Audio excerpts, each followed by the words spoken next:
Oh my. Cheers and how you do, Buckaroos. I've had this beer before. First time this season though. And I picked it up because well it was only $7.99 a six pack, man. Lagunitas Undercover Investigation Shutdown L 9.7%, 66.6 IBUs. It's an evil beer, man. Why are you drinking evil beer?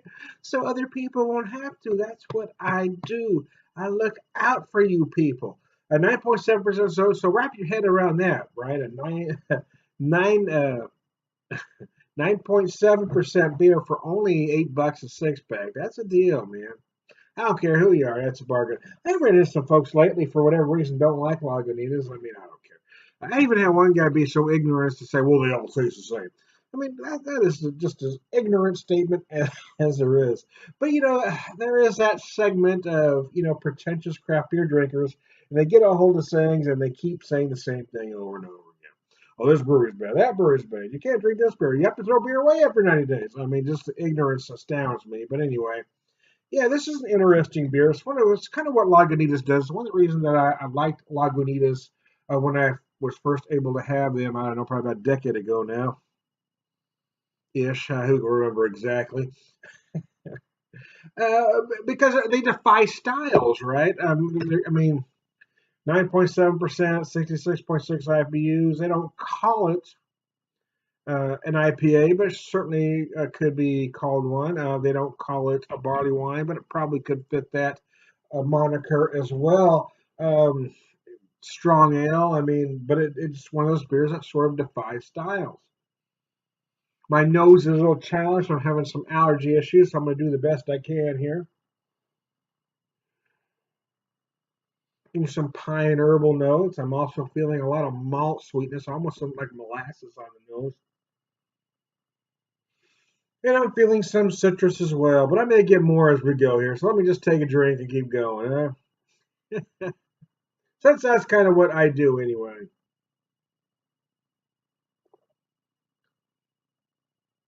Oh wow! It has been a while since I had this beer. That is good, man. $8 a six pack for a 9.7% craft beer. I mean, you just can't beat that, can you? I don't know. I don't know who owns Lagunitas these days. Don't consider it true craft anymore. I mean, I don't know. I don't pay attention to that end, to be honest with you.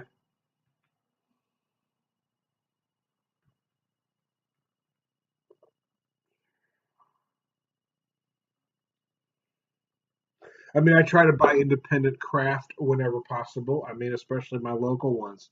And I've got an interesting situation. Whereas I've lived in Springfield, Missouri for quite some time, a couple decades and a half, with a couple 3 years somewhere in the middle there, and spent in Las Cruces, El Paso, and then in Colorado. But for the most part, I've been in Springfield, and here I've got Mothers, White River, Springfield Brewing Company, Lost Signal, and now there's 4x4 and Show Me Brewing as well.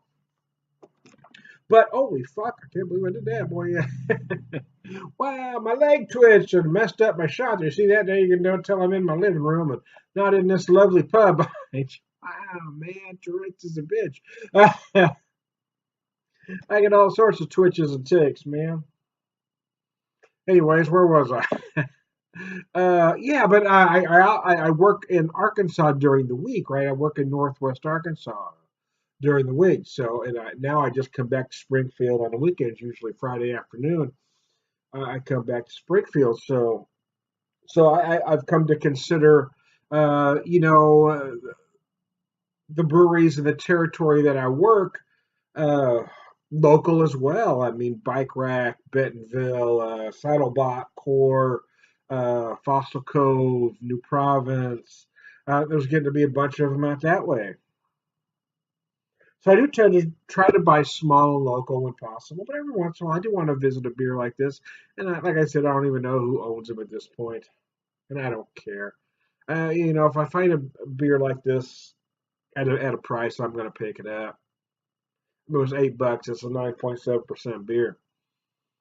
If it tastes like crap, I wouldn't buy it. But it's a good beer. I mean, it is a quality beer. And I think that's the point that a lot of folks miss is that word quality, right?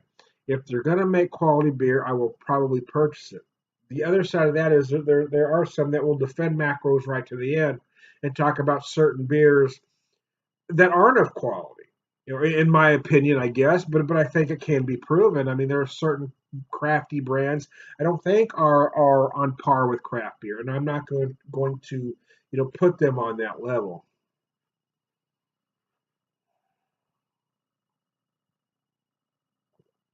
Oh, this really is an interesting beer. It almost, to me, to be honest with you, if I was labeling this beer, right, if I had to put a moniker on it, if I had to say, well, it is X style, I would probably refer to it as, since it is 9.7%, 66.6 IBUs. I'd probably refer to it as American style barley wine. But you could certainly call this an IPA of some sort. You can certainly call this a strong ale. There's a lot of things you could call this beer. And they don't have an they just said undercover investigation shutdown ale. They don't have a a style for it. And there's an interesting story about how this beer came about, and I've talked about it before, so I'm not going to go into it again for this particular video. But look it up on our website. It is a very interesting story, or talk to other folks. I just don't feel like digging into it again. How about that? How you like me now, you some bitches? Anyways, yeah, but try to let my mustache grow again. I don't know if you can see that there. That's the reason I'm probably going to eventually shave. It's because I get this. I thought at some point I'd be able to grow a decent ass mustache, but all I get is when it finally got to where we're sick enough to leave in, it turned gray on me. So now it just looks like this Boris Badenoch kind of mustache. So every once in a while I try to grow it out and see what it'll do, but then it just irritates me. So I'm right at the point where I'm about to shave because it just looks like dirt over my lip at this point. Anyways, I'm kind of a clean shaven guy anyway. I've always liked the clean shaven look. I like the feel. I want my face to be clean. I don't want to walk around with breadcrumbs in my beard. I mean, I don't care what those guys tell you. Those things aren't sanitary. I mean, unless you're washing them every 5 minutes, you're getting shit in them. You're getting pollen in them. When you're eating, you're getting crumbs in them. Unless you're washing them constantly, yeah, you're walking around with germs under your chin. And I am obsessively clean, so that's one reason I don't have facial hair.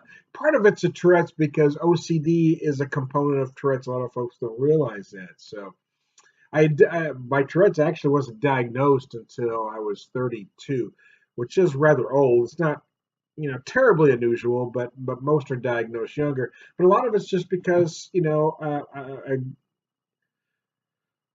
didn't go to the doctor, right? I mean, things were just thought of as a certain way back then. So when I did things, when I tapped, when I grabbed my face like that, when I grabbed my hair, I was just thought of as being, quirky or annoying. And I would do stuff at the table that, my mom would just get pissed about. And I didn't even realize I was doing it. And her response was always, "Well, I know you're doing it on purpose because when I tell you to stop, you stop." No, I stop when you tell me to stop because now I'm aware of it. And that's what folks don't understand about how Tourette's works. You're not aware of what you're doing a good portion of the time. Sometimes you are, but if somebody makes you aware of it, then you can do your best to stop it. And most of the time, I can. But my Tourette's has gotten worse over the years because I've thought about re-entering kind of a retail atmosphere, but I don't know if I could do it, to be honest with you, because I do outside sales now, and for the most part, I'm able to hold it together while I'm talking to a client. I walk into the store and I can talk to them. But if I grab my face or do that to my hair, it doesn't look, completely unusual. Sometimes I can play it off as something else. But in a retail atmosphere, it's harder to get away from situations. So, I'm in a car for 10 or 12 hours a day, going from place to place. But I'm in my car a lot of the time where I can, let the ticks out. So when I go into whatever I go into, I can suppress them for a period of time, then go back to the car and just twitch like a son of a gun.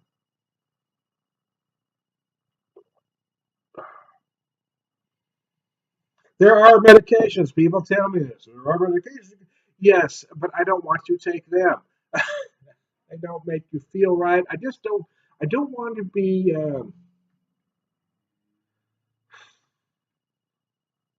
What's the word I'm looking for? I don't like taking pharmaceuticals. I just don't, because once you start taking them, typically you can't stop. Or and then typically you read they want you to take this particular drug for Tourette's, suppress the tics, or then it adds 100 extra side effects. I just deal with the Tourette's, man.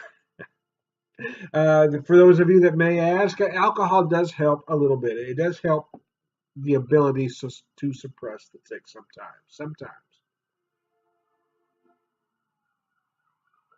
But it also sometimes it works against me or for me, depending on your point of view. Is that sometimes the alcohol gives me the attitude where I just don't give a rat's ass. So if I'm in a bar, I'm relaxed and I can hold the trash back. But sometimes in a bar, I'm relaxed and I just don't care anymore. Or especially if I'm at home and I have a couple of beers, and I can just, because it does let you be free to let them out. Because you drink alcohol, you tend to be less self-conscious about things. So it can go either way. Sometimes it allows me to suppress them easier. Sometimes it just lets me let them out because there I don't care. I've always been known as a rather quirky fellow, so at this point it just doesn't matter. Uh, ain't nothing wrong with this damn beer, though. I'll tell you that. Using my public house pint glass here.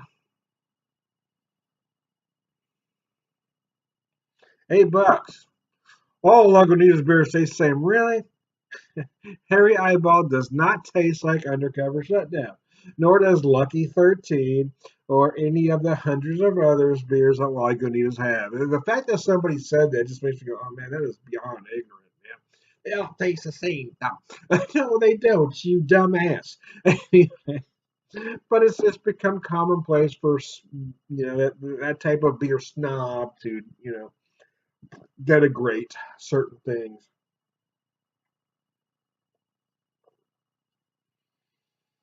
Oh, biscuits. Anyways, I digress. I digress, man. Son of a biscuit. Oh, mercy, Percy. Slap my ass, baby. Anyways, I digress. Lagunitas, hey, man.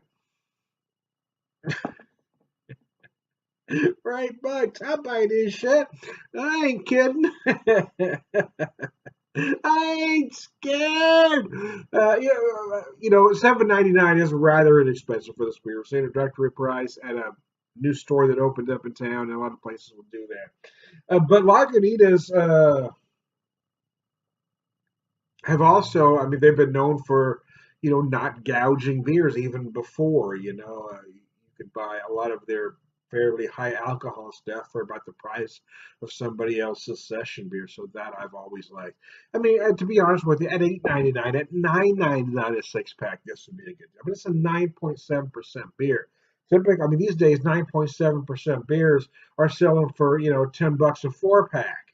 In some cases, $15 a four pack. So the fact that I paid $8 for a 9.7, a 6.6, 66.6 IBU beer. Do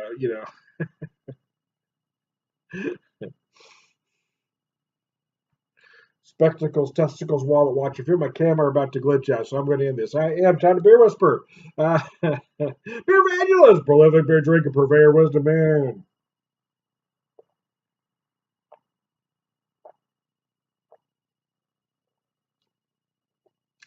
Righteous dude, man. All around good guy. Although I may change that to righteous dude. I kind of like that.